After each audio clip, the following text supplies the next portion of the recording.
And when you understand that you are an aspect of who you really are, then it begins to make sense. And time and distance doesn't mean anything. When you communicate telepathically, there's no limitation. You can connect wherever. It doesn't matter. It's to do with intent. I mean, in the universe as well, it's no limit. Scientists will say, well, the Andromeda, how many thousands, millions or whatever, light years away it is, that would limit you, but it doesn't. Yeah. You got to accentuate the positive. Wow, I feel good. A little bit of feel good goes a long way. You're listening to Karen Swain, teacher of deliberate creation, accentuating the positive, showing you a way to a better life. Accentuating the positive, it's not just fad, it's sanity. Who in their right mind would accentuate anything else? If you feel like that's what you want to do. Hello, welcome to another show, Accentuating the Positive with Karen Swain. As always, wonderful to be with you all again. I have the most gorgeous woman to introduce you to, Valerie Barrow. Welcome to the show, Valerie. Thank you, Karen. Thank you so much for inviting me. I've been looking forward to it. She's so gorgeous. I met Valerie around 20 years ago when I was facilitating the Academy of Light with her good friends Rosemary and John Butterworth, who I noticed is in one of your photographs. I've been watching all your videos over this morning and last night, and there's a photograph you say, oh, these are all people who identify with being star people, and there's Rosemary and John in the photograph. Yes, that's right. Yes, definitely. They've got stories connected. There were a whole lot of people came and being remembered being star people to speak about the same event which is what that story is all about the creation of the first humans. That's a major jump from the animal man that we all were. So we've held all those DNAs and RNAs and whatever you call them. Well, we're going to get into that today on the show. We're going to talk about the creation theory, how man evolved, which you have written about in your book. Let me tell you a little bit about Valerie through her bio, and you'll find out more. Valerie Barrow is a star lady. She was not born into an earthly body. There was an agreement with the soul of the body that she would come into the body through a soul exchange, which took place in February 1969 after a near-death experience, which I might quiz you about in a minute.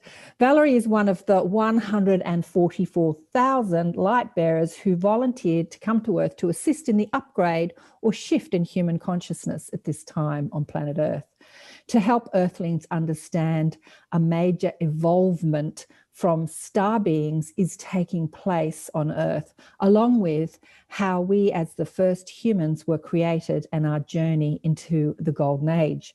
Valerie has a couple of books, including Alcharinga, which I think you're most famous for, When the First Ancestors Were Created, including the French translation, which is called Contact with the Pleiadians, and Star Lady, the true story of Valerie and Mr. Dickens on other lifetimes spent with John Barrow, which includes a book, which used to be a book called Two Soulmates, Walking Through Time and History, and the Book of Love by a Medium. So all those books have been put into one book, which is now called Star Lady. And she's given many talks around the world, sharing the knowledge which she receives from her star mentors. Valerie has been through many initiations over the past 40 years, which she shares in her books. She's been through a so-called abduction experience to find that another layer of consciousness, her light body, has given permission for this to occur. She was introduced to her future self from the galaxy of Andromeda, M31, and regularly channels messages from the stars. Because she works closely with the ancient creator ancestor called Alcharinga, who is well known to most indigenous people, she is also on a mission to assist others with knowledge that was first given to the indigenous people in their dreaming stories. So you're a medium and a channel, and you channel many beings Some of them are the cosmic Sai Baba, ALCHERINGA, which is an ancient soul which has been communicating to the indigenous people. We'll find out about who these people are. Sunat Kumara, Archangel Michael, and Andromeda Val, to name a few. All righty. I've just put this down. It was in one of your videos. Who ALCHERINGA is. ALCHERINGA, the ancient creator spirit known to the indigenous people of Australia, first spoke to you in 1995 when he said more keys would be given, more would follow. The book ALCHERINGA, when the first ancestors were created, has now been written from a collection of memories from star people who have returned as they promised into the human body. So these are all who these star people are, the people that were here at the beginning of the creation. Right, yes. There were many, really. I've been advised that they're all back here again in this lifetime, and 50,000 of them, actually. Right. It was a major, major change and involvement of the human race, I'll say it like. And of course, it's gone on since. There's been more evolution since, but this was a major uplift from animal man to light man, and with a soul. Animal man to intellectual or intelligent man with a soul. And we're now going through another major shift. Yeah. So they were there for that major shift, and then they're back for this major shift as we evolve in our awareness and our consciousness. That's right. Yeah. Can I ask you about the near-death experience and the soul exchange? Can you go into that a little bit? What happened? What took place? I was born, the body was born with a problem, with a skin disease called psoriasis. And the doctors say, you know, there's no cure, that type of stuff. However, one doctor at that particular time in 1969, I've got to remember the dates I've given because I did a lot of research, made sure I got it right. But at 88 years old, I get a little bit forgetful. So hopefully I'm not making a mistake. But I think at that time, I only had 3 little bubbies and little babes, you know. And anyway, I did try this new diet that the doctor told me was written in the Australian Medical Journal. And of course, in those days, they really didn't place as much importance or understanding about the diet and what we eat, right? So I went along with it, and it did help. The trouble is, it wasn't a healthy diet, and I was going downhill. I kept questioning him. I think he thought I was just being, overtired or something like that. But I collapsed and actually ended up in hospital, in emergency. I couldn't move. I could not move, and I couldn't even open my eyelids, although I was conscious. I tell you what, that particular experience taught me a lot about the human body. So I don't regret it at all. It really did show me a lot. And the big one is, of course, never to think if somebody looks like they're unconscious, to keep talking to them because they can probably hear you. That's the thing.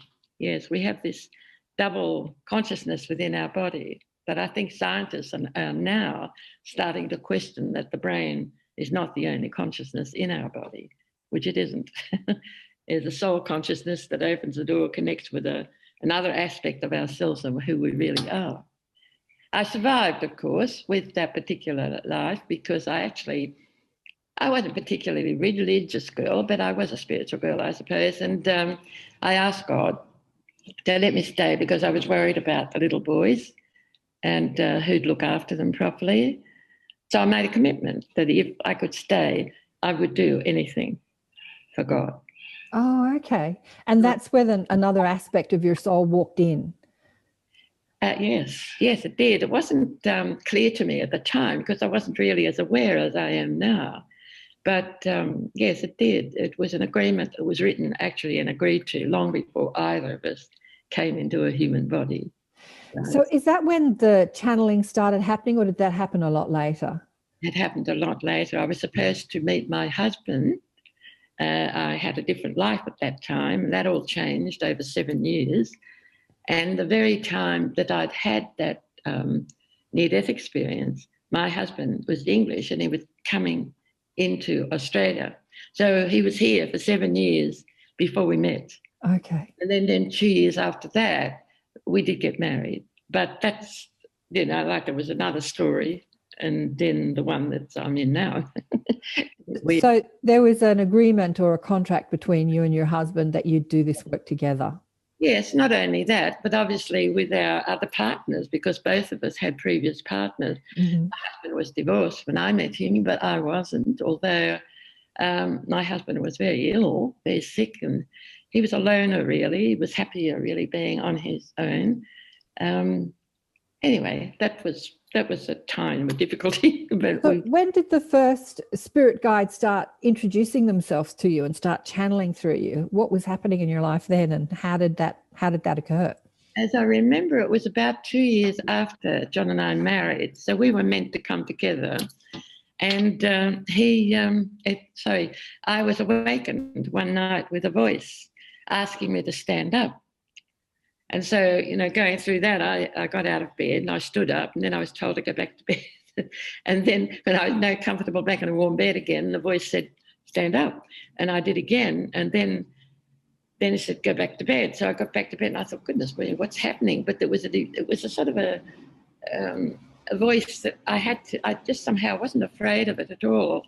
It was all at another layer of consciousness. I knew what it was all about, but not consciously at that time. Anyway, and I worried too that my husband would wake and say, what are you doing? What are you getting out of bed for? And then he'd think I was crazy, but because I didn't really know. Anyway, the third time, he said, please get out of bed. And it was a calling, of course. And it was linked with my agreement to work with God and do the work, right? So that's how it was. And even the word God bothered me quite a bit, until I realized that, anything that we've had done to us, even in other lives, in the name of God, was nothing to do with God at all. It was totally wrong. So that was my issue, and I had to deal with that and get past it. And of course, I have no problems with the source of creation, where we all come from. And I've no problem with calling it God. So who was it that was knocking that night that told you to get up and out of bed and stand up? And well, it was my teacher. I worked with him for quite a few years, actually. His name was White Eagle, and I didn't even watch for quite a while. And I did ask once. I was sort of just musing and laying in a bath and thinking, who is this voice speaking to me and teaching me? Because it said if I keep a book or pad and pencil beside the bed, I'd be wakened occasionally in the middle of the night and given messages, and that I would be learning things, which I did. It was quite extraordinary. So I see myself that I've been to the universe city. And I always wanted to go to university. I didn't make it because of family problems, but I see, the university. Oh, that is so clever, Valerie. It was very real, and I've met others that have had a similar experience. And they don't teach the same way. They're more lateral in their thinking. So when you're thinking, you've been growing up with linear thinking, and it comes at a bit of an unexpected end, but it absorbs more. I was even encouraged to look up words in Oxford Australian Dictionary, which I loved, because then I was starting to look at the derivation of the word, and that led me to another word to look up, and it was another way of them teaching me also. It was extraordinary, really. I know. So this was happening over 40 years ago. And so many people are awakening now, as you know, and this is happening to them, and they're looking on the net like, what the hell, what's going on? What's happening to me? And it's been happening to humanity for a long time. I suppose over 40 years ago, when this was happening to you, you must have felt quite alone. You didn't have the internet to reach out and see other people were going through these experiences. There came a time that we moved to another house away from the property, which I was very sad about leaving. But at the house, they had a beautiful rose garden, which I absolutely loved. And one morning I awoke. This was in the Southern Highlands, where there's quite heavy mist sometimes in the morning. And I looked out at my beautiful rose garden. It was absolutely covered in spiderweb, and it looked beautiful in the moth, with all the drip of the water just dripping on the web. It was quite extraordinary. So we had a few internet connection problems. We had to change location. Valerie had to change location in the house, so she's closer to the router. We were in the middle of you woke up one morning and you saw spider webs all over the roses. Yes, that's right. And I thought I'd take a photo, and and then when I was taking the photo, I felt unseen hands interrupt and do something else with a few more clicks on the camera, and it came up and it was showing orbs, a beautiful magenta colour orb, which I've come to realise now is symbolic of my connection to Andromeda, or Andromeda, as they call it. I thought, well, also that this is a message. And so I tuned in, had a little meditation with my mentors, and I asked what was the message, with all these spiderwebs. And the message was they would like me to join the World Wide Web. And of course, I just started laughing. And that's the sort of thing, they've got this wonderful sense of humour all the time. And so I've still got those photos, and it did definitely introduce me to Andromeda, but I didn't realise at the time just how close I was connected to Andromeda, right? Right. And that's actually where they tell us now that they created the planet Earth in the first place. Right. Okay. Andromeda Val is an aspect of you from Andromeda who introduced herself to you through channeling. And she told you that planet Earth was created and visualized, and the idea of the Andromeda, of beings in the Andromeda gallery, is that galaxy? Is that what happened? Yes, 6,000 years ahead. So I was meeting my future self. It was quite extraordinary, really. She appeared beside my bed, and she was quite happy and smiling, and she looked very human, by the way. And this is because it's a result of an Adonis race, the Adonis race, that has been created in Andromeda with the view of having them, so I'm not the only one, but having those people come to Earth to be interviewed, and they'll speak with humans so they wouldn't be afraid. Because a lot of the other very intelligent beings and wise ones don't look human, and there's a natural fear. But this race was created really as a result of the so-called abduction time. That's stopped now, but that was going on, about the early 70s, I think. Right, that's how I come to get involved in it as well. And then, of course, unfortunately, because it was working so well as far as the star people were concerned, they were studying genetic structure and everything from the human race to try and help with disease, that sort of thing. But then the cold-blooded ones started to jump in and try to do the same thing, and they didn't understand how it was to feel. And so they were doing things without realising they were causing real pain and upset and fear with the people. So the whole thing was stopped. It had to be stopped. Okay, let's just start from the beginning. So I'm just trying to have some linear timeline to this conversation. So it was communicated to you that planet Earth was an idea and a concept that was a concept of an ET race, or the star beings, that they created planet Earth. And actually, I'm sorry, I'm interrupting there, but it was the angelic realms, actually, and that's the next layer of when we, as souls, shall we say, or oversoul, or God's selves, more like it, we can manifest and take on a body. It doesn't have to be an Earth human body. It can be from any other planet. There's plenty of races out there in the universe, not accepted in the Western world here, and on our Earth yet, but in the Eastern world it is, and it certainly is with the indigenous people. And I think even countries like Russia and China, Japan, South America, I think they all accept the existence of star people. It's just a Western world thing at the moment.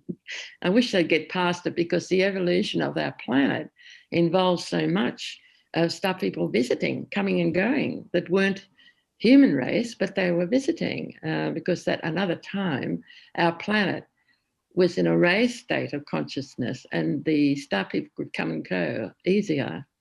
It was only after the fall of Atlantis that we all dropped. They talk about the fall, and they meant the fall of the consciousness, the layer of consciousness that we're operating, and now we're climbing back up that. Yes. So we've been through some ages of consciousness. So when the planet was created, the humanoids on the planet at the time of creation were more ape-like beings, and then the star people came and mixed their DNA with the humanoids that were on the planet and created what is now the human body. Is that what happened? That was the beginning. That was what we were writing at the time of that event, which was said to be around 900,000 years ago.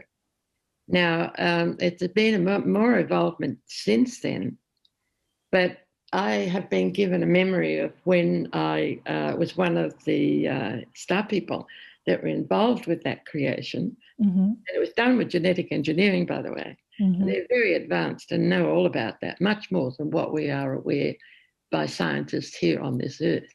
Mm-hmm.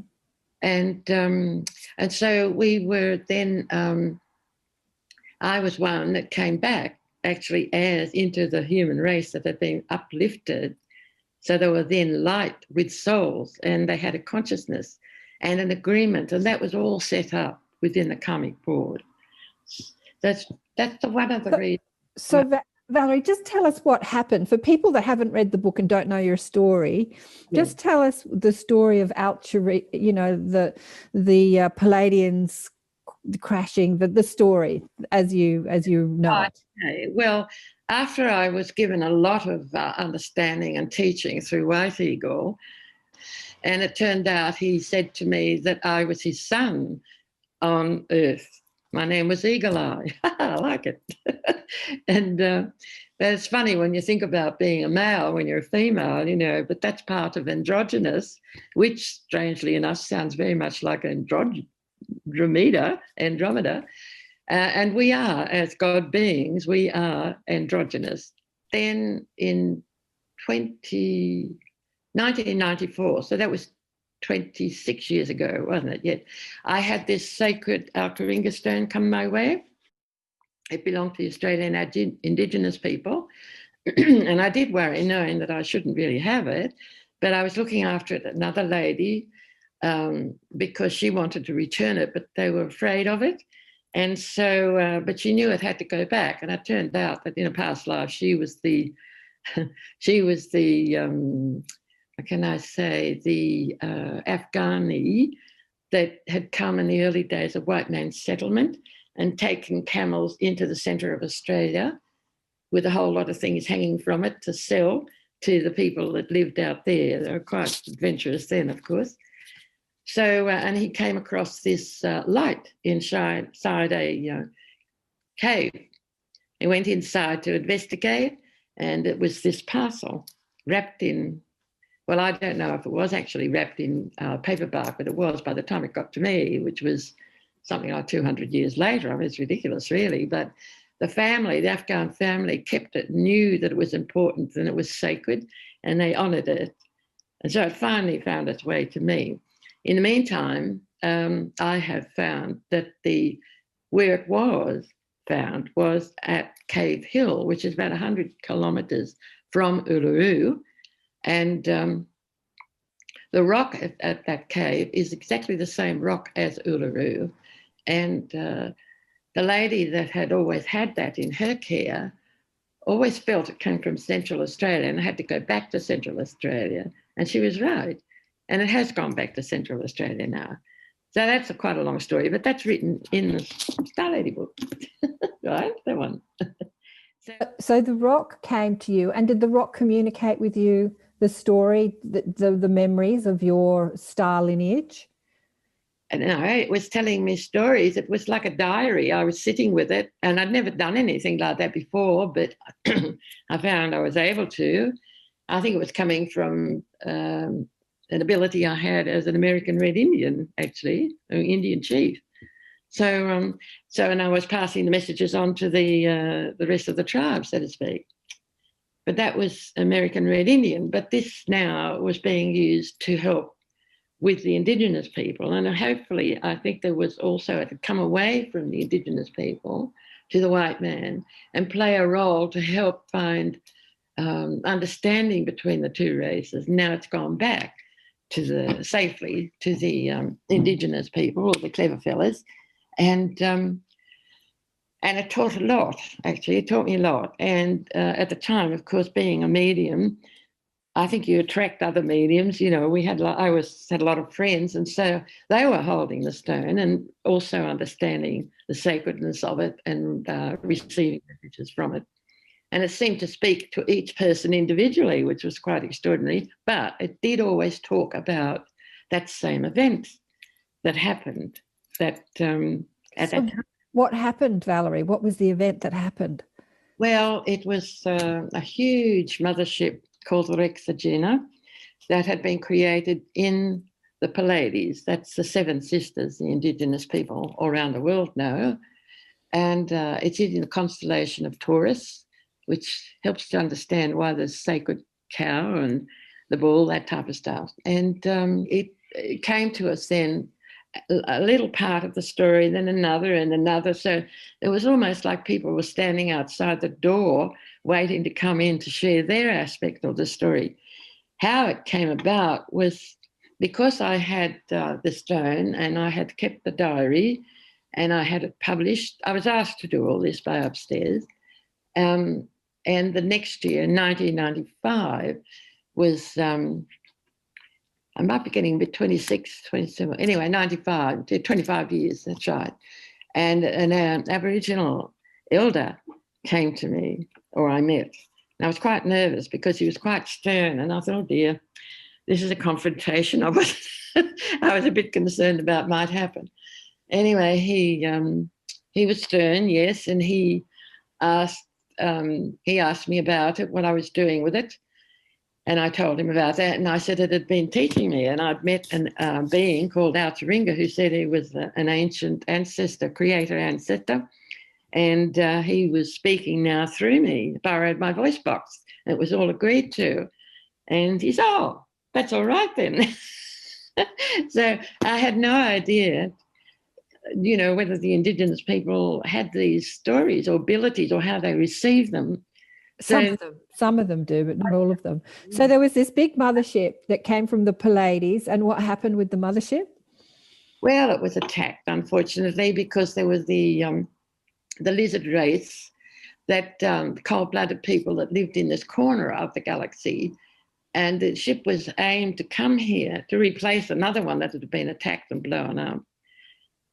That was to replace that because it was interfering with the cosmic. What can I say? The interaction of the sun and the planets going around it, that type of thing. The solar system. So that had to be replaced. This was done billions of years ago, but it was taken over pretty quickly by the cold-blooded race, and of course they assumed that the planet was theirs. So there was this war, unfortunately. Now. That's what happened. The ship came, the Star People knew they had to create diplomatic conversation and agreements, and agreements were made that they would hand over the planet back to the Star People. But it didn't happen. They went against their word and they attacked the ship and it was blown up. So it fell to the ground, and it was what we call the Moldavite stone. We have been shown that that is the remains of the ship. Well, because it was coming with light and blessed and with the intention of holding that light to lift the consciousness that was in this corner of our Milky Way galaxy, even though it's blown up and fell to Earth, which was it's only found around Czechoslovakia, around Moldavia, that area. And so that stone in ancient times was called a grail stone, because when people held it, it seemed to cover you in light, which is what happened to me when I was asked to find one. And I couldn't hold the stone. It was so strong that it took me a while before I got used to the energy. I could only just touch it and come away from it and touch it and that sort of stuff. So it was telling me the story also of how it was, but it unfolded gradually over quite a number of years. And finally...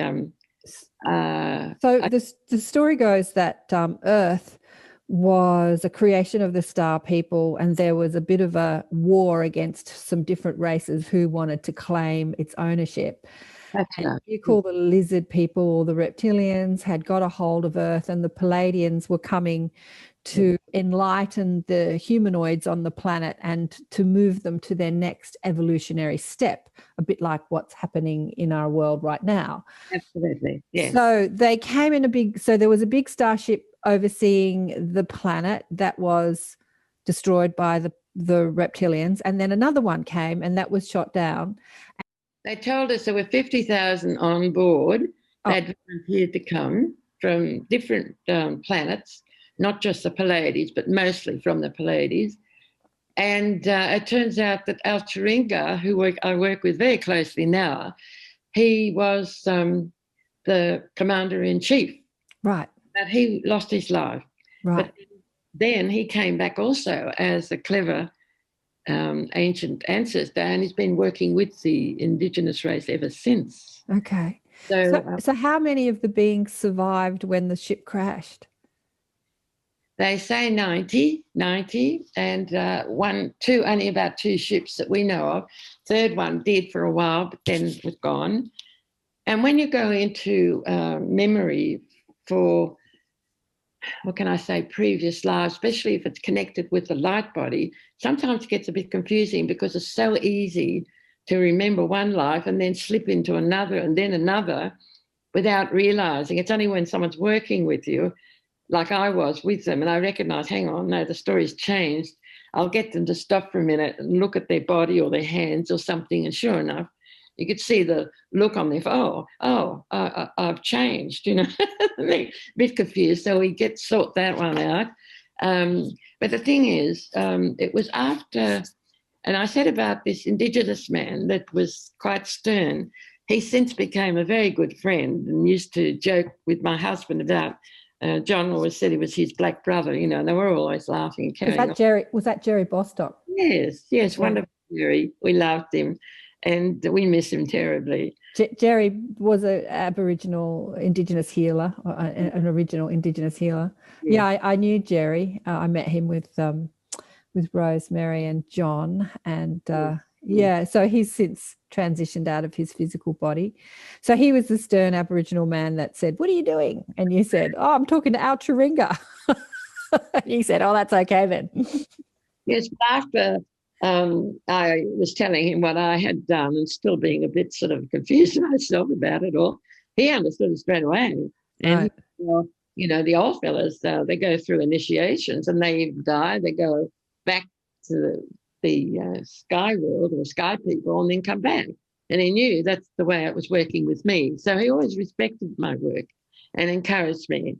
And so he had memories also of that same event, because we were talking about these Egyptian glyphs that are very controversial at Carry-On near Gosford, which is just north of Sydney on the coast there.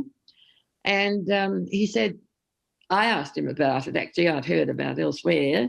And so he said, oh, well, I'll take you. So there were 7 of us and we were all mediums. We didn't have any preconceived ideas at all, really. But when we were in the cave, it wasn't a cave, it was an open corridor with these glyphs that looked very Egyptian-like. We've since realised it's possibly the early days, the beginning of Egyptian writing, that they had come also knowing the story of creation of humans, and they were interested in what the indigenous people knew. We went there and it was very interesting. We had a lovely day, and I did write about that. So But Jerry asked me, do you think Alcharinga will come through and talk to us while we're there? And I said, oh, yes, I know he will, because he's already said he was going to speak with the Aboriginal elder. We didn't understand what it was all about, but there you go. So he did come. That's actually recorded and on my website. If anyone wanted to listen, the very first time that he had recorded and spoke at the site there at Carry-On. And then after, he said he would give us the keys. Well, as it turned out, we're all leaving to go home. I put something in the boot of my car, and unfortunately, I don't know how it happened, but the keys got caught inside the boot. And then I locked myself out of the car. So instead of giving us the keys, he took them away. So that was rather funny, but that's the way they operate. So it occurred so that I had to go back to the town to get an NRMA man to come and help us, which was quite a way in. In the meantime, Jerry and the other lady, Helen, just the three of us all together, we came together and we were talking, and it was getting later. All the others had gone. And Jerry said, look, Valerie, he said, I have a feeling that a little starship's gone into the water over there, pointing towards Lion Island, and said, put your hands out. So I did put my hands out, and they were both standing quite close to me. And we all were overcome with the same energy, an experience of remembering being star people, being terribly upset, shocked, not believing what had happened, all that type of thing. Because the ship had blown up, there were all these people were dead, including our own family. I had lost my husband and 4 children that were on board. You know, this was all very real. Star people, you can say, you know, you don't believe in them or they're just fantasy or something, but no, it's very real. They have feelings the same as we do. And so it was quite an extraordinary thing for 3 of us to be together and have that experience together. We even actually joined our hands together somehow. I don't know how we did it, but it was almost like a 6-pointed star. So we saw that as a sign, and similar signs with the clouds above. And it was starting to get evening, you know, so the light changes and the little boats on the water were starting to beam light, but we could still see the whole scenery, that type of thing. So it was something you never forget. It was the 10th of the 10th, 1995. I will never forget it. So losing your keys in the boot was a way of getting you to stay there, to have this transmission. Yes, okay, so the reason I reached out to you again, I reached out to you before the December 21st on Facebook, but I see you don't look at Messenger on Facebook, so that didn't work. I forget who I reached out to, because I reached out to a few, you know, quite a few people for the show.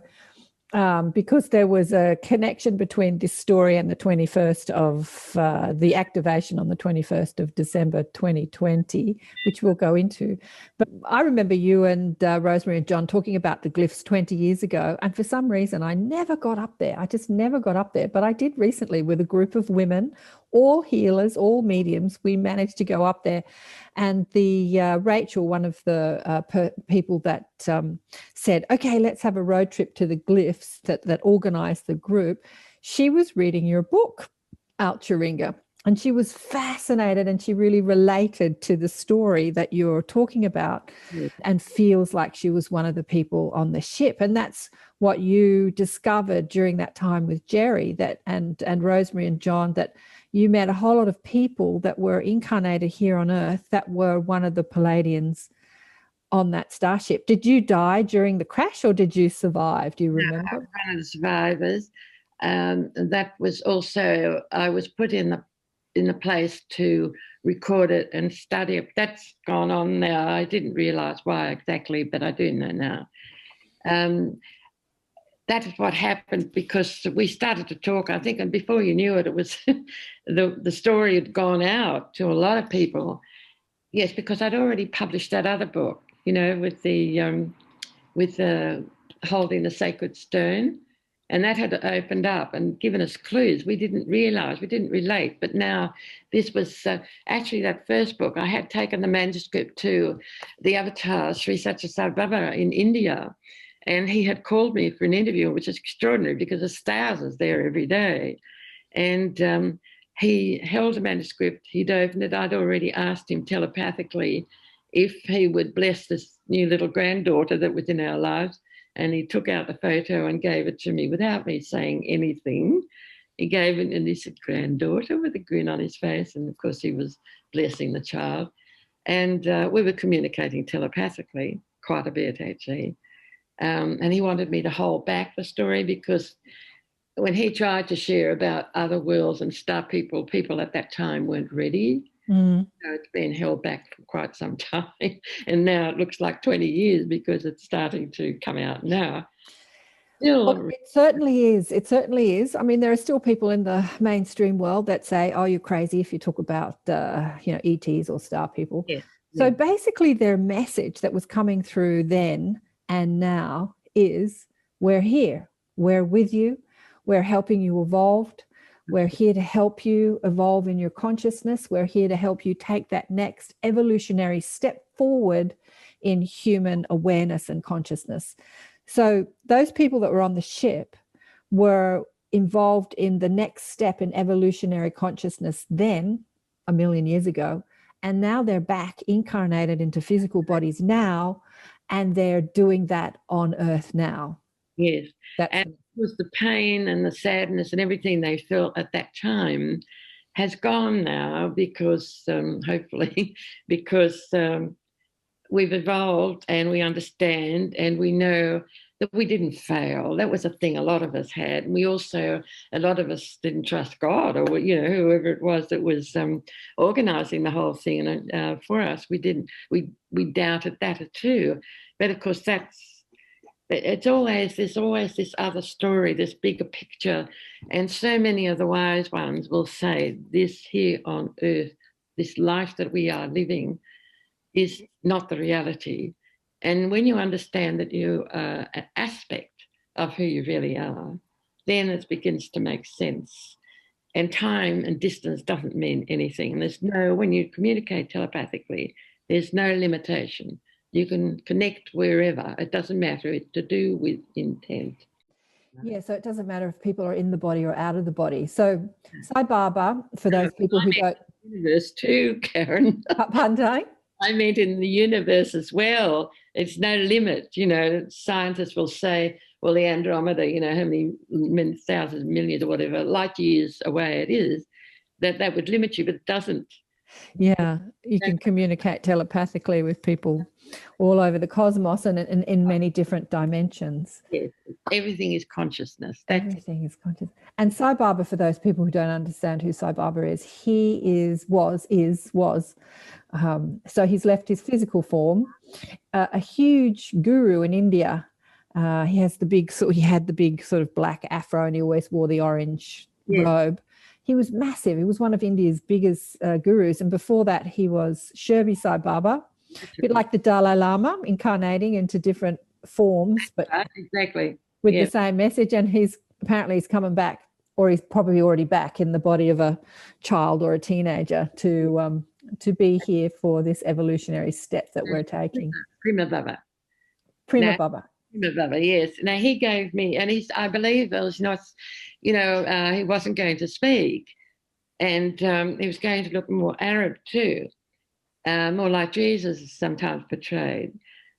But when he says, it is said, I'm not saying that, but when it is said that he's not going to speak, I assume they're meaning he's going to communicate telepathically, exactly the way I was doing it when I was called for an interview. And it was quite extraordinary when you think about it. And he gave me this beautiful ring, Karen. This is the blue one. It is beautiful. This one. Did he manifest that in front of you? Like he just... He did. Yeah. And he even put it on my finger. That was another thing. He doesn't usually touch people, but he was putting it on my hand. And of course, with that physical contact, I became very sick actually afterwards, but that was to release anything that had been with the body that I had inherited. Anyway, he put it on, and I was thinking, remember at the time, I'm not as cluey as I am now. I don't mean to say I know everything, far from it, but I wasn't as cluey then. And he was putting it on the finger, and I'm thinking, oh, that's my wedding finger. And he looked at me and smiled. And then took it off and put it on this one. That's, and now, now, because of age, it's swollen. I can't go to get it on in there. And you must have it back on this one. Back on the wedding finger. You're married to the cosmos, darling. You're married to the cosmos. And I had to talk it over with my husband, and he says, "Oh, that's okay." And he gave me this one. This is my husband. He gave me this one. It's crystal, actually, but it looks like a diamond. Actually, this is a diamond, by the way. And because when I was given, after I was walking around, sort of just trying to take everything in on my own, and suddenly I saw these long white fingers moving very fast, so I knew that was in another frequency. And it was making the green diamond, and the words was making the diamond. The star people were making the diamonds the same as Earth people make industrial diamonds. Same thing. Right. So this is when you're in India seeing Sai Baba? Yes. He called me about 6 or 8 times, I think. I can't remember now. No, I'm getting confused with Uluru. Either way, I've only ever done things because he's called me, that sort of stuff. Right. I know when I was facilitating the Academy of Light with Rosemary and John, they were saying, "Oh, Sai Baba's going to call you, Sai Baba," and he never called me. And one time John was doing some sound because he loves his sound. He was playing music and doing sound and gonging and stuff in the academy. And in the middle of our circle, Sai Baba was standing there, and I remember saying, "Are you calling me to India? Do I have to go to India to see you?" And he said to me, "No, I'm here, right here with you now. Why do you need to come to India to see me? You can see me right now." And I'm like, okay. But anyway, Rosemary and John were very insistent, and they sent us off to India to see Sai Baba, and we did. But Sai Baba at that stage was at the end of his life, and there wasn't much to see. But he left his body soon after that. He was very old and quite incapacitated at the time I went to see him. Yeah. Like you, I got very sick, very sick. So there was some upgrade happening in my physical body. Yes. So I was always a little bit nervous about cults and, that type of stuff. And also God being in a body, I was a bit like this too. But I've come to realize, of course, and as he says, we are all God. We're all God. We're from the source. Yeah. That's what I'm saying. We're an aspect. We've got a shadow, but we actually originally come from and still do. It's not like sometime another time. It's all happening at the same time. This is important to understand because that's what I do, help people to connect to the soul consciousness, which opens the door to the oversoul, and that goes through to the God self. Now, we surrender our aspect or who we are, right? And then connect to our God self. We're not giving our power away, we're actually gaining it. Absolutely. We don't give it to anyone else, just our God self. And then, and so it really does work with connecting through our soul consciousness because that's everlasting. It's not the same as our brain. That goes back to earth when our body goes back to earth. Yeah, absolutely. Yeah. I think that one of the sayings that Sai Baba said was, "We're all God. The only difference between you and me is that I remember and you've forgotten." That's right. Exactly. Yeah. Exactly. And he also said, "I am God, and I come as a man to take man back to God." Right. Yeah. I mean, like many gurus, he's had a lot of ridicule over the years from people in the media. Okay, so there's some questions from Rachel, and I think they're great questions. They were questions I was going to ask you anyway, but I'll give those to Rachel. To those of us who feel we may have been on the mothership, etc., or part of the original mission, what are our next steps here now? Well, this is the thing. We all have, everybody on this earth is different. No two people are the same. And that makes it hard sometimes to heal. What works for one doesn't for another. So we need to work with our God self, and we can interconnect and relate and receive advice. And as soon as you have a question, you ask, you receive advice. It's so easy. It's so easy, honestly. It's so simple. It takes all the worry out of your life. And also, you're more likely to make the right choices. And if it doesn't seem like you have, it's because you need to go that way, so we say, for a little bit, just to understand something. Yeah. In a lateral way rather than a linear way. Yeah, she asks this same question in 4 other questions. And I think it's a question many people are asking at this time on Earth. They know that they're here to make a difference. They know they're connected to their star lineage, or they've had lives in other galaxies and planets. And then they land in a physical body. They wake up and they go, okay, now what next? What am I supposed to do? And, you know, you can't ask anyone that. As you say, Valerie, you can only ask your higher self or your guides, because they hold your mission. And God never says, this is exactly what you've got to do, because we are creators. And we have to create what we want to do. Yes, that's absolutely right. And we have free will too. Free will. So that means that this has lifted us away from the animal man who was subjected. And don't forget, we've got all the RNA and DNA and stuff from the animal. So there's no judgment in anything. And that's why it's important not to judge anything, because we don't know the big picture of anybody, and until we go back. Or we can be given to it if we ask. The thing is, if we have free will, that means universally the wonderful star people that want to help us can't help us unless we ask. We need to ask for advice. And that was given by Jesus, he says, or other beings, beautiful beings that say, all you have to do is ask and the door will open. Or I've forgotten some of the quotes now, but it's that simple. That gets past the universal law that forbids them to come in and sort of take over or say, oh, I'm sure they must be like parents. You know, you think, oh, I wish I could help my kids, you know, but I got to wait. They've got to learn their own way.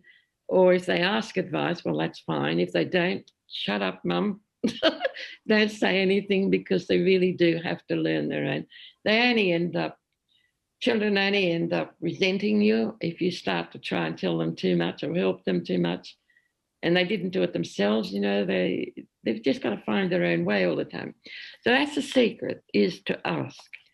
Now, to ask, actually, I did a series at the Lankata Room at the Sales, just near the conference that was held at Uluru by Catherine Hand and Tim. Mick Turner.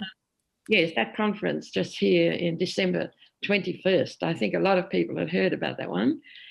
Anyway, getting back, because it's very strong energy at Uluru. Absolutely, very strong energy. You don't. Well, before you go into that, let's just back up a bit. So Mick and Catherine were so excited to meet you at the conference in Byron Bay, which I also spoke at, because you had given them a puzzle piece about the 21st of December 2020. What was that puzzle piece that you gave them? What had the star people said to you about what was happening on that date?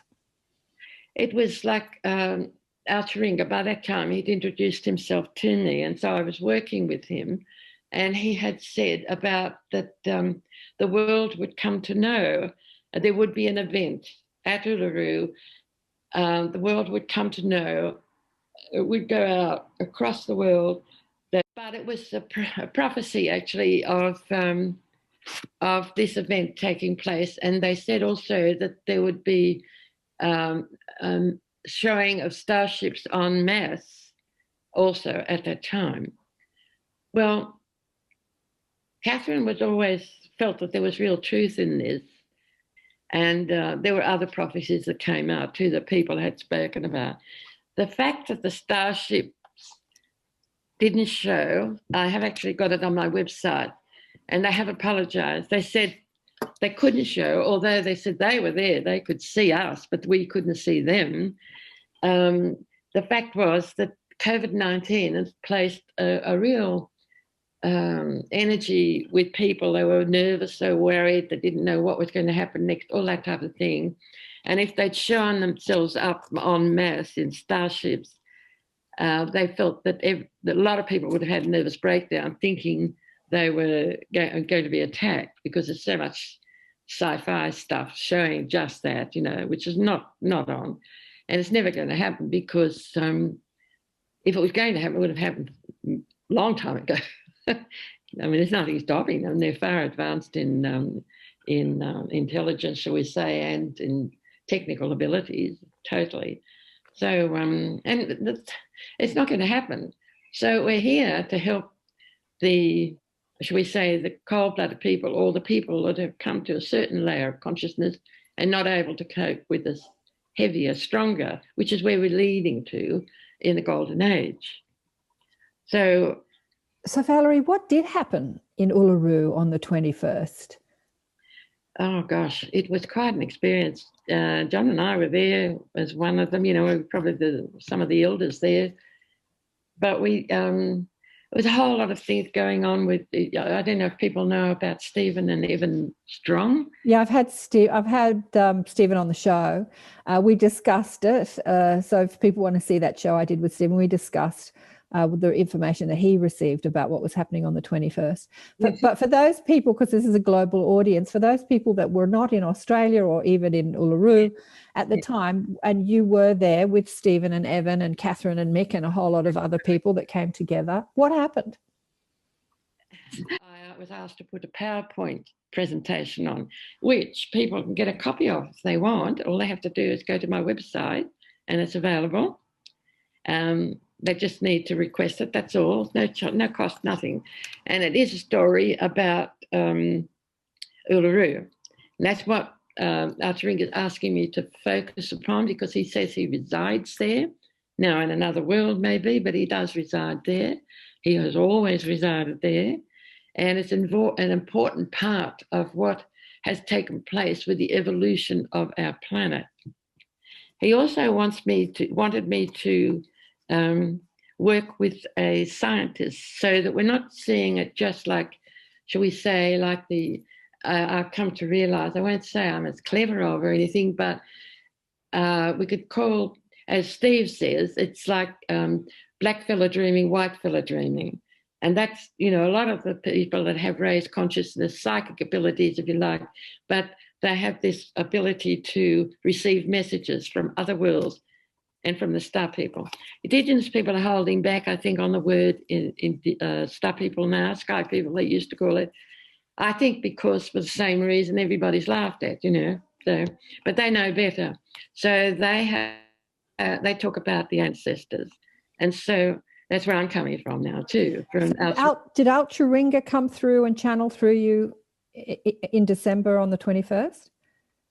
Well, that's another story, but he did on the 20th, yes, at the Lankata room. That was what I really wanted to show you. And the reason I brought up that about that Lankata room was because it's just gone online now and on my website of all the questions that were asked. And it did explain how to connect through your soul consciousness and into your God self. So, and of course, if anyone wants to ask questions, they're welcome. They can contact me. So the question I posed was, what happened energetically on the 21st for people that weren't there? What happened?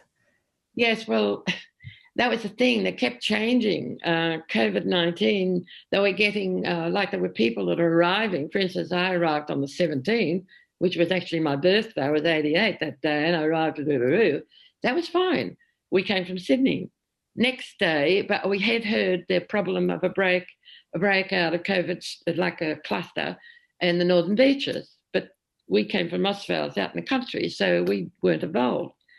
The next day, the plane that was coming to Uluru was cancelled. It wasn't cancelled. It was allowed, but anyone coming from that area of the northern beaches were taken off the plane.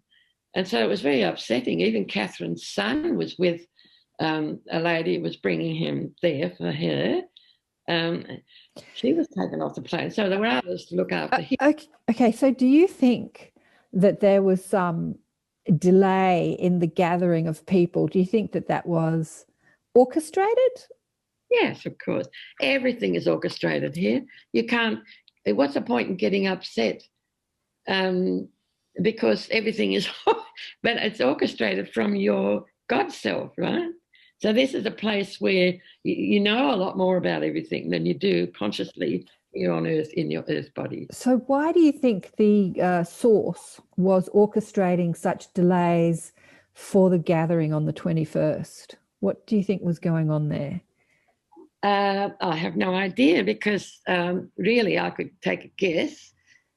Some people are meant to be somewhere, some aren't. Right. No judgment, so I don't know. But that seemed to be what was happening, because I can see the bigger picture. Right. And just the same as there are a lot of people dying at the moment, and I can see the bigger picture. Yeah. And it's not good from our place of thinking here. But then remember, there was a phrase about sorting out from the wood from the, what's it called? The chaff from the wheat from the chaff in the Christian Bible.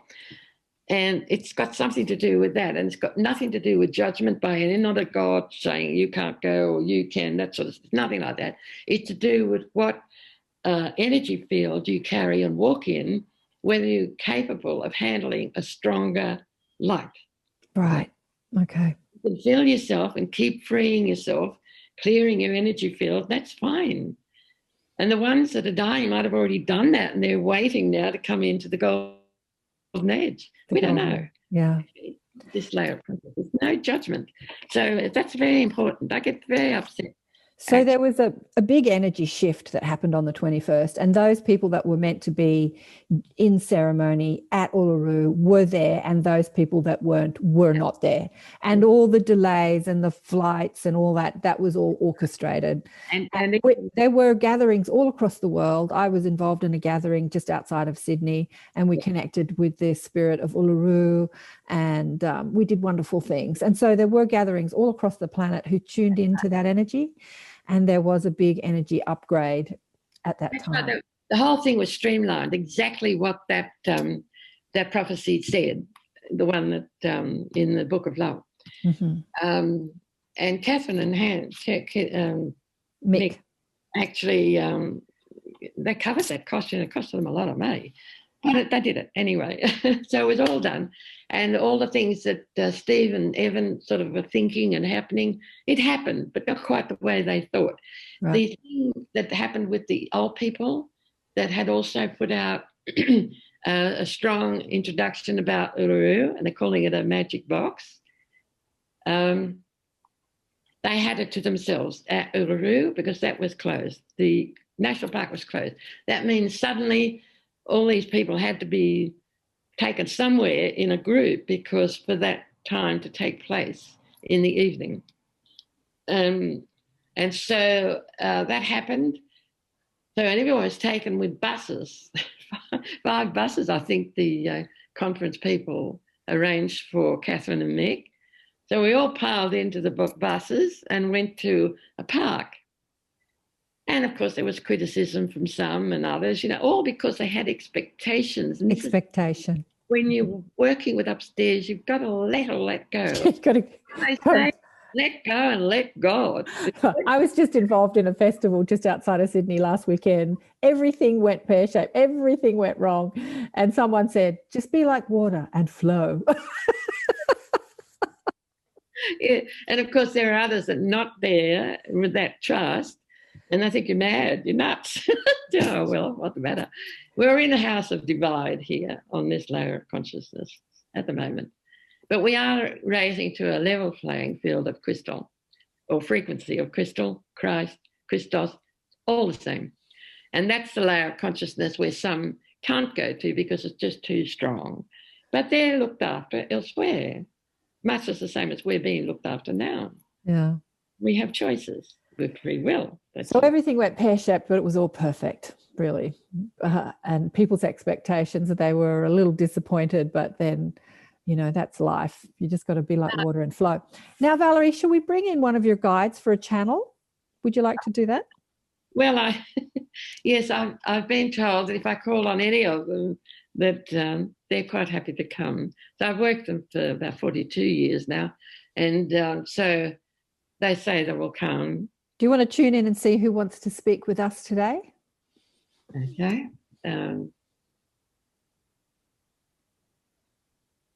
It's Alcharinga. He's actually saying this because he really wants to focus on Uluru, because it's a very important jump in the evolution of the planet. And from that rolls on all the other stories right? Okay. So shall we bring in Alcharinga? And I'll ask him a couple of questions.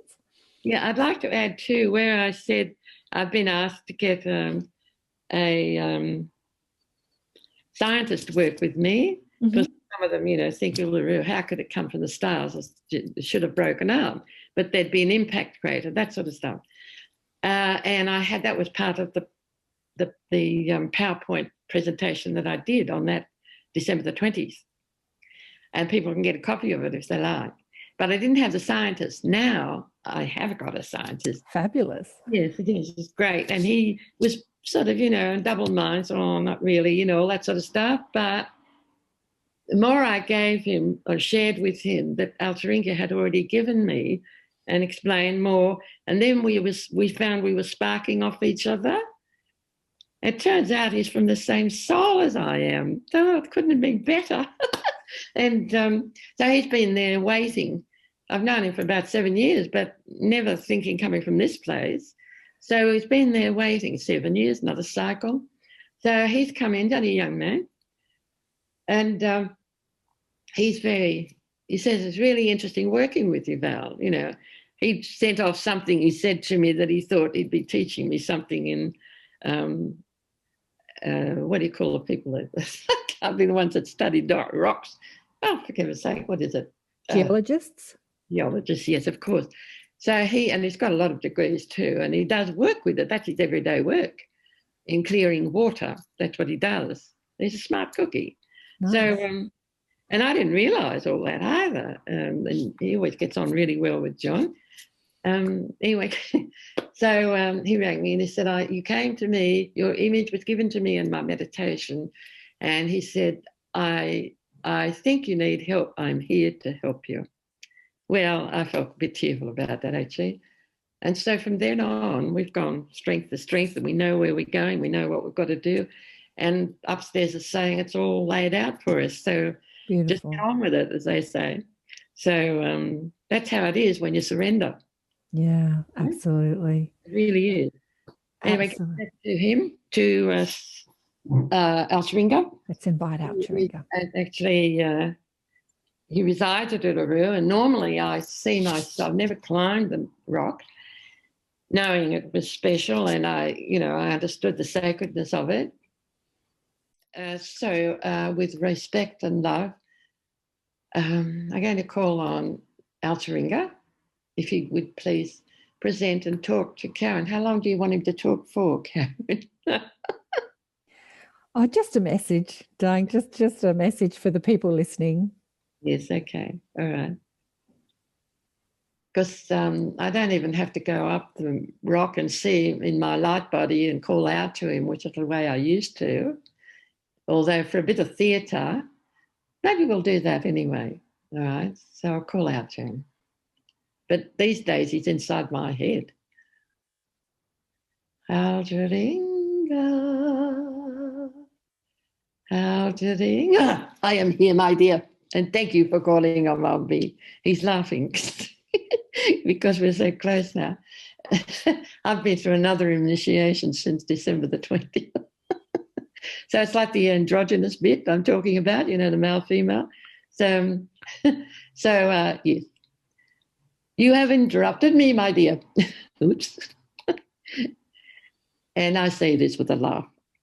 And I've been working with Valerie for a long time, much longer than she has realised just how close we are. However, my message to all is to love one another, respect one another, never to judge one another, because on this planet Earth you are aspects of your true self, your God self, your creator self, part of where, or not part, but the very place that you could make decisions and create for yourselves. And there are many there willing to help and work with you. All you need to do is ask. This is important because the door will be opened and you will find you're not limited in your thinking. Your mind expands and you become connected in a much bigger overview way in seeing things as they really are. I hope I am making myself understood. Yes, perfectly. Thank you for coming to speak with us, Alcharinga. For those people who feel connected to the story in the book Alcharinga, what would you like to say to them about who they are and why they're on the planet right now and what they can do, and also what they can do in groups? Again, like-minded people know this. They know when they are mixing with people that are of like mind, that are not of judgment, that they are open and they are lateral thinkers. And you know also if someone feels someone is coming from that place, discernment is always needed. Trust that. Don't think you are imagining it. Once you open yourself and you clear your energy field, connect to the source of all creation, of God's self, immediately you will be connected. And it is coming from a frequency and vibration of light that holds everything that you need and keeps everything that you do not need away from you. Again, there is no judgment, it's just fact, a fact of life and at which layer of consciousness you wish to work. So in a group, when you do this, clear your energy field as a group. Hand yourself over, if you can, to your God self and ask others to share the thoughts that are coming, because this is the place where you receive ideas and thoughts and motivation to do things in the name of God. You will know and it will feel right. So when you feel right, you will find that everyone else will agree, because you are coming from a similar understanding and relationship with each other. If there differs, we'll discuss that, respect it, and then, of course, if it does not meld or interlace with you all, then that one will need to leave with respect. So am I explaining and giving understanding to you? Yes, it's beautiful. It's been said through some original people that Uluru, the rock itself, is a piece of the Pleiades, an asteroid, if you like, that hit planet Earth, that seeded life on planet Earth. Is that true? Well, in some ways it is, because, as I have said, the mothership landed here, and so that is part of the Pleiades. And maybe messages can be misunderstood because of other things that are fed from other channels. And this, I think, I would like to make a point that, if possible, everyone needs to follow and speak of what is coming from their intuition or the inside teaching. And that is what I am talking about in connecting to your soul consciousness, to your God self. Follow from that point, so that when you get to that layer of ability, there's really no need to start going or doing workshops or reading too much of others' work, because it can confuse you. So beware of that. Be aware of that. And be wary of you missing or doubting what you are receiving and thinking something else is right. Because in the long term, if it was discussed and understood, you would find it is all coming from the same place. When it is right, it is coming from the same place.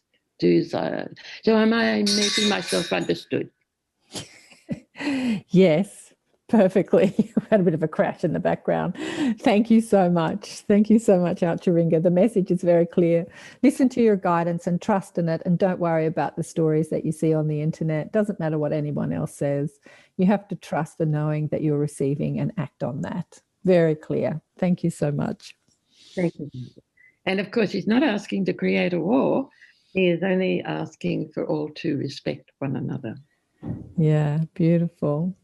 Oh, Valerie, it's been so gorgeous. I suspect he's there and not there. I don't know. You don't need to let him go. I see that you're back with us here now. Thank you so much for speaking with us today. And if people do want to know more about the story that we alluded to today, the Alcharinga story and the Pleiadian ship, it's all in the book, Alcharinga. Yes, and this one too, because it does feel in a lot of other things, especially the Book of Love. That was when holding the sacred Alcharinga stone. That's in that book too. And I have had a lot of feedback about the Star Lady book, in that it was some of the books that are in it were also blessed by Sai Baba. So when something is blessed by an avatar, the energy stays with it, and people will feel that energy in their hearts. And then it opens up their connection to their soul or God's self, and it feeds other memories to them. So that people will say to me, oh, when you wrote, and I think, I can't remember that, but that's what happened. It opens doors for other people. So I would suggest they try it, but that's up to them, of course. And I look forward to another book that's coming out with you and your scientist friend. Yes. Well, that's another story again. That will be interesting. That will be interesting.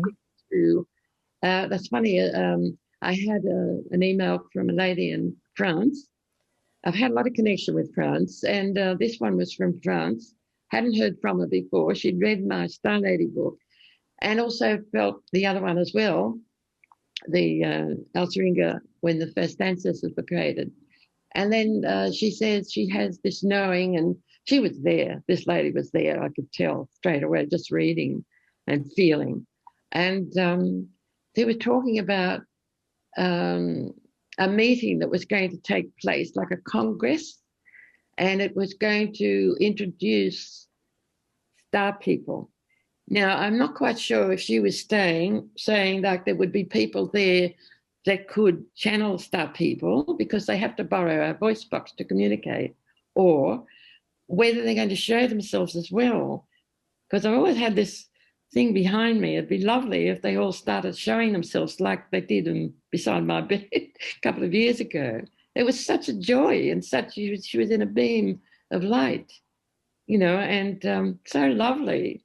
And also looking human, it helped take away that fear, so that, they've gone through that race, that creation, just for that purpose. So I'm wondering if there's something, and I have heard it'll be around 2023. So that's a possibility. Oh, Valerie, it's all possible. And we are the creators of our reality. And as we focus and think positively about this stuff, we bring it into our manifestation here on Earth. Yes. So as we stay in the questioning mind and say, is it true? I don't know if it's true. I don't know if it's true. We just evoke confusion energy. But as we stay in our knowing and say, even though we might not see it with our physical senses, I know this is my truth. As you stay in that energy of knowing, you bring it into manifestation into this world. Yeah. Spot on, my darling. Spot on. It's been such a pleasure and an honor to speak with you. You're so gorgeous. Thank you so much for being on the show, Valerie. Thank you, darling. Thank you so much for inviting me. God bless. Wow. What a fascinating conversation with Valerie. A little bit all over the shop. I hope it's not too confusing. I think I've got some editing to do. So I'll try and edit it so it's a little bit more linear, so that our linear mind can understand the story that we were trying to get out. Anyway, if you're interested in the story of the rock and the Pleiadians and the creation story, it's in her books. As she kept saying, it's in the books. But I was just chatting with Valerie after the show, and we're talking about the Andromeda galaxy. Andromeda Val. Andromeda stands for Andromeda. And Val, I think it's, her name because it's an aspect of her that's residing in the Andromeda galaxy as a star person, as we all are, because there is no linear time when you're outside of three-dimensional consciousness. And so all our lives, including our lives on other star systems, other dimensions, are happening simultaneously. And she was saying that the Andromeda galaxy is just massive, and that it has many universes inside the galaxy, many suns, many worlds, many forms of consciousness, many. It's just too huge for our minds to comprehend. She was saying that in years to come, thousands, maybe millions of years to come, that this Milky Way universe will become a part of the Andromeda galaxy. I don't know. I mean, how does it help us live our daily lives? It's all very fascinating, but how does it help us live our daily lives right now?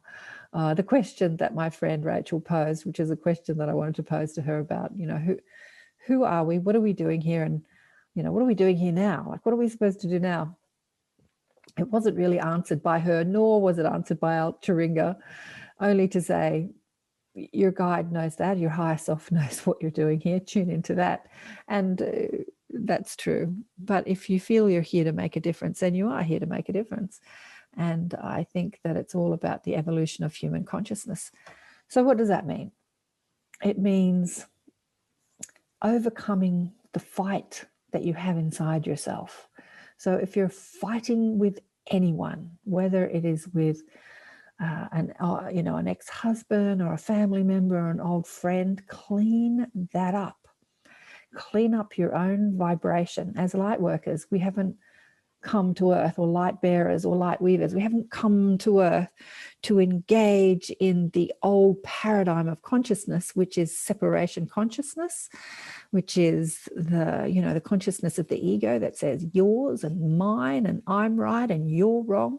We've come to engage in unity consciousness, meaning that we can have different opinions, but we can work together in this world and feel connected regardless of our ideas, thoughts, beliefs, and opinions.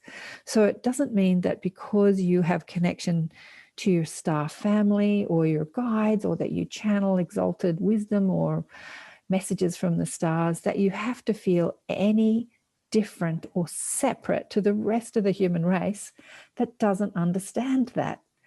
Just because they don't understand it doesn't divide you. Religion has done a great job on this planet of dividing us. My God, your God, my point of view, your point of view. And as star beings or light bearers here to help the evolution of human consciousness, we're here to live the unity, to not feel divided from anyone. I remember I did a course in my house years ago, probably 15, 18 years ago, and I was teaching deliberate creation. And there were a lot of people there, or a couple of people there, that felt very separate to their family and their friends because they had had an awakening and their family no longer understood them. They didn't understand psychic awareness. They didn't understand channeling. They didn't understand any of this stuff. And so they started to dismiss the people that didn't understand them. And my message to them then, and you now, is that that's not what we're here to do. We're not here to dismiss people that don't understand us, or to fight with people or make people wrong. We're here to feel unified regardless of our opinions, ideas, and beliefs. And that unity and love consciousness is such a powerful way that we will expand the evolution of consciousness in this world. For when you feel one with everyone, even though they look different to you, they sound different to you, they have different opinions, they can sort of scream at you and call you stupid and call you wrong and call you crazy. When you feel that connection of who they are as source energy, experiencing the forgetfulness of what it is to be human, even in our awakening, there's still a lot we don't remember. There's just, they might have 1% of memory, we might have 2%, and there's like 98% of stuff that we don't remember. So there's a lot of forgetfulness that we're all living under. And we're all here together doing the same thing. We're all the extension of source energy. We're all brilliance coming into a dense environment and choosing to forget who we are. And so we can't judge the ones that don't remember, because they're God too, choosing to forget. As Tabash would say, they're God doing it their way. So that's what we can all do as light bearers here on earth, is to love each other regardless of our beliefs and feel unified. And in that unification of hearts and minds, we will expand the consciousness of this world and move to the next evolutionary step of working together for the betterment of humanity and humankind and the planet and all her creatures and all her beings.